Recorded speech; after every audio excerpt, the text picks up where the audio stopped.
So ayun na nga guys, nagagala pala kami ngayong araw na to at magsasayaw sa mga mga pinsan at kapatid ng aring jowa balls. Stupid!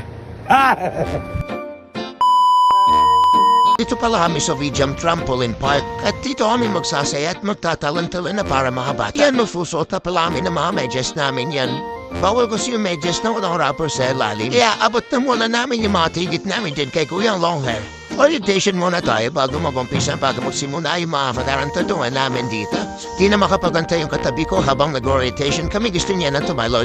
Ayan, natatalo na siya.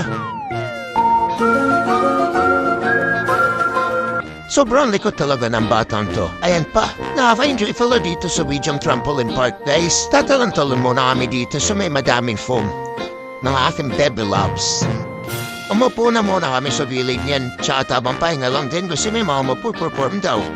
Ayan na base, grabe, sobrang gagaling nila. Ang gagaling nila magtatambling-tambling. Ayan, nasabay na sabay. Sila pala yung mga nagtatrabaho dito guys, yung mga nagbabantay. Ang saya di siguro kung isa ka sa nagtatrabaho dito. Ayan na guys, tapos na pala sila mag-perform. Siyempre hindi kami magpapatalan yan.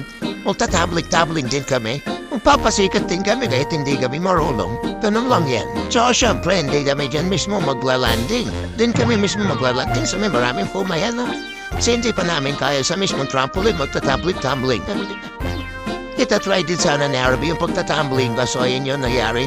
Nawala pala yung relo niya dun sa part na yun guys. Sobrang solid talaga dito guys. Try nga din kayo magkakaibigan, magtatropa. Tatry din pala namin yung ididikit-dikit ka dyan sa kulay team. Hindi ko alam kung anong tawag dyan. Habang nasuot ka ng uniform ng X-Men. Tatalan-talan na muna ako dyan guys kasi parang hindi naman na madigit yung uniform ng X-Men. Pero ayun, tatry daw din ulit na list dyan. Ayaw pa rin. Lumibat na muna kami sa ibang side. Para may magawa naman kami para mag-enjoy din lalo. Ayun yung naisip nila pag-tripan niya isa namin kasabahan. Baby loves ko pala yan. Ayan, nahikot-ikot. Agoy! Siguro na ito pala yung part na to guys kasi hindi namin nakalain na ganito palang gagawin sa amin habang nagsisiplane. Gulat na gulat kami yan guys, lalo na siguro to si Shane. Ang lakas ng pagkaikot na sa niya. Hilo-hilo siya niyan guys pagkatapos.